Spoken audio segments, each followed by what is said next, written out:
Oi, oi pessoal, tudo bem? Hoje a gente vai falar sobre Durkheim.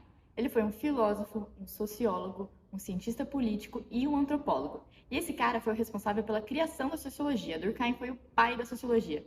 Muitos amam, muitos odeiam, mas é inegável que ele foi de uma importância assim estrondosa para o que a gente conhece hoje.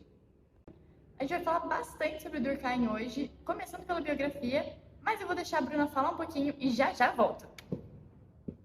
David Emile Durkheim nasceu em Epinal, na França, dia 15 de abril de 1858, em uma família muito tradicional de rabinos. Ele estudou no Liceu Les Grands e na Escola Normal Superior de Paris, ambas instituições muito tradicionais, e ele criticava um pouco a formação dessas instituições, alegando que elas tinham uma formação muito mais literária e pouco científica.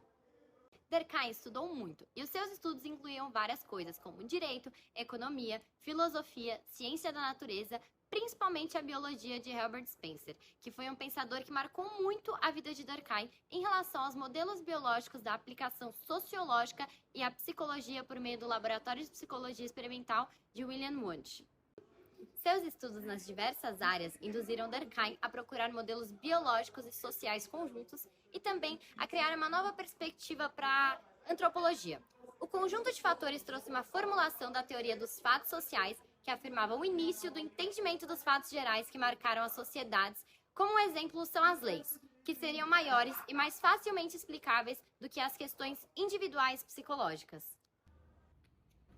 Bom, e nessa época a maior ambição de Durkheim era tornar o estudo das ciências sociais um pouco mais independente das demais ciências, se afastando um pouquinho dos modelos abstratos de Augusto Comte na filosofia.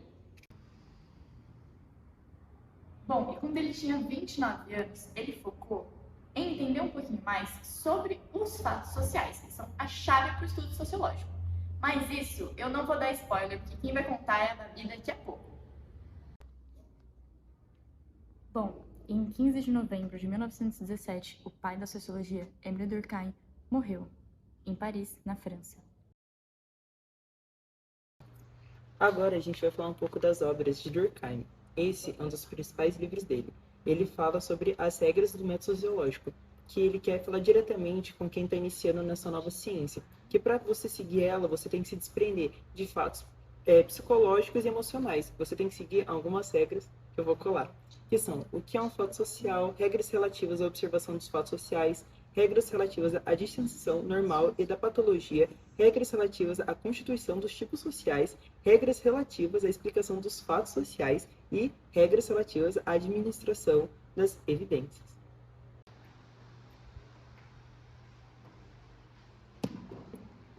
Também uma das suas principais obras é a da divisão do trabalho social, onde ele tenta explicar como a sociedade funciona. Ele usa um termo que hoje em dia a gente já não usa mais na sociologia, que é a sociedade primitiva. A gente vai nomeá-la como sociedades iniciais, onde são sociedades bem menores, que a divisão de trabalho normalmente é dividida entre homens e mulheres, são divididos em tipos de gênero.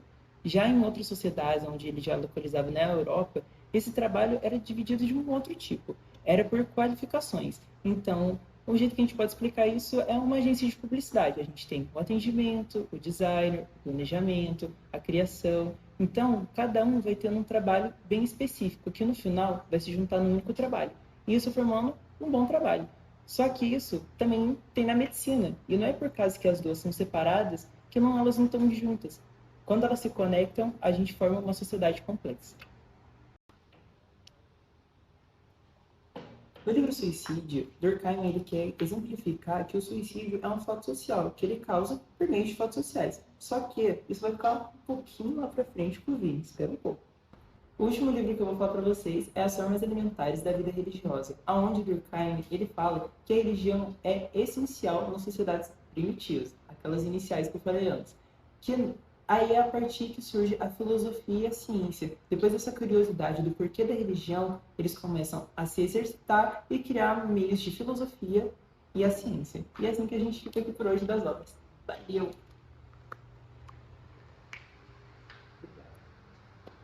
E pensando sobre os livros que o Fê contou agora há pouco pra gente, mais especificamente a obra da divisão do trabalho social, a teoria da coesão social pode ser lida e entendida. Foi nesse texto que Durkheim discorreu sobre como aparecem os elementos da coesão social nas sociedades modernas e nas tradicionais também. Aqui, ele também tentou responder como que essas sociedades elas se organizam para tentar manter essa coesão, essa integridade que faz com que a vida em sociedade ela tenha êxito. Outra teoria também é a teoria da... Gente, espera aí que eu acho que tem mais gente querendo saber sobre isso. Alô? Oi, Bá. Sim, eu tava falando sobre isso agora. É a teoria da sociabilidade, né? Que foi quando Durkheim disse que o homem, a princípio, era um ser bestial, né? Ele era uma besta. E ele só se tornou ser humano quando ele começou a evoluir na sociabilização. E essa sociabilização que foi essencial para que ele pudesse construir uma consciência coletiva, né? Verdade, Vini. Eu também concordo. Você conhece outra teoria do Durkheim? A teoria do fato social? Não? Então eu vou tentar te explicar um pouquinho por aqui, tá? Bom, basicamente essa teoria se baseia nos fatos que foram apresentados pra gente desde quando a gente era criança até o nosso desenvolvimento para a vida adulta, para conviver em sociedade. E isso nos moldou, tanto as nossas opiniões como o caráter e também como a gente tem uma perspectiva da sociedade no geral. Sim, eu vou explicar um pouquinho mais sobre como isso acontece. Bom, esses fatos eles podem ser apresentados pra gente em casa, com a nossa família, podem ter sido apresentados na escola, com a educação em geral, ou até mesmo com a religião. É muito doido pensar que os fatos sociais estão por todo lado, né? Galerinha, agora eu vou explicar não só pro Vini, mas para vocês também de Jô e Pepe que estão assistindo a nossa apresentação. Bom, existem 3 pilares no fato social: a generalidade, a exterioridade e a coercitividade. E esses 3 pilares vão nos dizer que o fato social é uma coisa que está enraizada na nossa sociedade, é uma coisa imposta pra gente e a gente não percebe.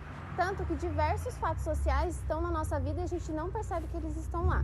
A generalidade vai nos dizer que o fato social não pode ser uma coisa individual, ele não pode ser uma opinião sua ou de um grupo de pessoas. O fato social sempre vai estar ligado a uma sociedade inteira e às experiências que todos eles estão tendo em conjunto. Então eu vou dar um exemplo para vocês do que é o fato social, na verdade, porque falando assim fato social pode estar ficando um pouco confuso. O casamento é um exemplo. O papel que cada um exerce numa família tradicional também é um exemplo. Rituais religiosos são um exemplo. A questão de roupa e gênero também são um exemplo. E vou dar uma melhoradinha para vocês entenderem. Então, como que o casamento vai ser um fato social? O casamento é uma coisa que já existe na nossa sociedade há muito tempo, por conta de religião e por conta do nosso sistema econômico, que é o capitalismo. Mas eu não vou entrar nesse assunto ainda, não hoje. Mas o casamento é uma coisa imposta para nós. Ninguém pergunta para você, você vai querer casar? Todo mundo da sua família, pelo menos, vai chegar em algum momento e te perguntar, quando você vai casar? Você já tá namorando há tanto tempo, você já vai fazer 27 anos, não vai casar, não? Então isso demonstra que é uma coisa tão normal e tão natural na nossa sociedade que a gente perde um pouco do direito de escolha. E se a gente fala, não, eu não vou fazer isso, a gente recebe um pouco de estranhamento e é como se fosse uma consequência de estamos saindo da linha do tradicional. Basicamente é isso. Para finalizar, eu vou explicar sobre a teoria do suicídio, que para Durkheim, todo caso de morte que resulta direta ou indiretamente de um ato positivo ou negativo executado pela própria vítima, que sabia o resultado final daquilo, pode ser considerado suicídio. E para facilitar o entendimento desse conceito de suicídio, o pensador separou esses casos em 3: o egoísta, o altruísta e o anômico. O egoísta seria quando o ego individual se sobrepõe ao ego social, fazendo com que o indivíduo ele não veja mais na sociedade um motivo para continuar vivo. O altruísta já seria o contrário. O ego social está mais presente do que o individual, o que leva o indivíduo a crer que ele deve tirar a própria vida por algo que é maior que ele, algo que irá melhorar a sociedade, como, por exemplo, os pilotos kamikaze da Segunda Guerra Mundial, que chocavam seus próprios aviões nos alvos para exterminá-los, mas acabavam morrendo também. They begin a kamikaze spree that dwarfs anything before or since. E por fim, o pensador cita o suicídio anômico, que pode ser também chamado de patológico. São aqueles que ocorrem durante uma situação de anomia social, onde a sociedade está afetada pelo caos e a mente dos indivíduos acaba sendo afetada também, o que leva eles ao suicídio, por não querer mais viver sobre aquelas condições. Esse tipo de suicídio ele acontece muito em cenários de crise econômica e guerra. Pensou que acabou? Ainda não. Falta mais um conceito de Durkheim, o conceito de anomia. Esse conceito ele vai definir basicamente o que acontece quando há um enfraquecimento de algumas instituições. Essas instituições podem ser religiosas, familiares ou até governamentais. Então, quando um grupo de pessoas se juntam e começa a ter uma opinião diferente dessas instituições, a sociedade, que é uma sociedade totalmente tradicional, começa a sentir um desconforto, obviamente, porque existe muito um pensamento coletivo ali, que já está enraizado na nossa sociedade. E esse desconforto e essa dificuldade de reintegrar essas pessoas com uma opinião diferente na sociedade gera então o que chamamos de anomia. Bom, agora que a Babi já falou sobre o fato social, eu vou falar um pouco sobre os impactos do Durkheim na sociologia. Um dos maiores feitos de Durkheim foi definir um método sociológico de pesquisa, onde, a partir daí, o objeto do estudo sociológico precisou de mais análises e métodos específicos para ser estudado. Foi a partir daí também que a sociologia começou a ser mais encarada como ciência. Ele disse também que após duas revoluções, no caso a francesa e a industrial, seria praticamente inevitável que não surgisse alguma ciência em que o objeto do estudo seria a sociedade, como é a sociologia. Bom, e agora a gente vai falar sobre alguns pensamentos de Durkheim que ajudam a gente aqui na comunicação. Vou precisar de uma colinha porque são pensamentos assim, um pouquinho complexos. Bom, o primeiro é a negação da visão sociológica exposta pelos filósofos. A gente não deve olhar para a sociedade quando a gente estuda, e sim para o indivíduo, a fim de compreender melhor as vontades dele, os interesses, o que ele gosta, o que ele faz. Assim é mais fácil tanto para a gente de PP, na nossa vida cotidiana, quanto para o pessoal de Jô entender quem está lendo, quem está consumindo, quem está ouvindo, quem está comprando, etc. Bom, e o segundo pensamento é de que a natureza humana vem da sociedade. Durkheim acreditava que a natureza do ser humano não vinha do seu interior, e sim do seu exterior. Assim como a Babi falou lá no Fato Social, o ser humano é 100% afetado pela sociedade em que ele vive, pelo meio em que ele cresceu e pelo que ele foi ensinado. E o terceiro pensamento de Durkheim é o grupo sobre o indivíduo. A nossa consciência humana é formada pela pressão social que vem muito da educação. Ou seja, lá na escola, desde pequenininho, a gente é sempre ensinado, muitas vezes sobre religião, sobre formas de se comportar, sobre formas do que pensar, do que agir, de como são as regras de casa, que nem a Babi falou sobre a família tradicional, os papéis desempenhados. Então isso vem muito lá da educação, na nossa formação como indivíduos. Eu acreditava nas coisas como imposições sociais que a gente vai sofrendo durante a nossa vida. Bom, indo agora para solidariedades para Durkheim, ele dividiu em dois tipos, a orgânica e a mecânica. A mecânica ela estava presente em sociedades mais antigas, mais arcaicas. Nela, o indivíduo não tinha divisão social do trabalho e tinha um papel de construção da sociedade maior, uma ideia coletiva maior, já que todo mundo na sociedade compartilhava os mesmos valores e crenças. Agora, sobre a solidariedade orgânica, ela começa a surgir principalmente pós-revolução industrial, onde já existe uma divisão social do trabalho e os ideais eles são mais específicos para cada indivíduo. É tudo mais individualizado, o indivíduo se sente mais atomizado, mesmo tendo parte na construção da sociedade. E também existe relação de poder entre os próprios indivíduos da sociedade. E agora eu vou falar algumas frases de Durkheim para vocês. A sociedade e cada meio social particular determina o ideal que a educação realiza. A religião não é somente um sistema de ideias, ela é, antes de tudo, um sistema de forças.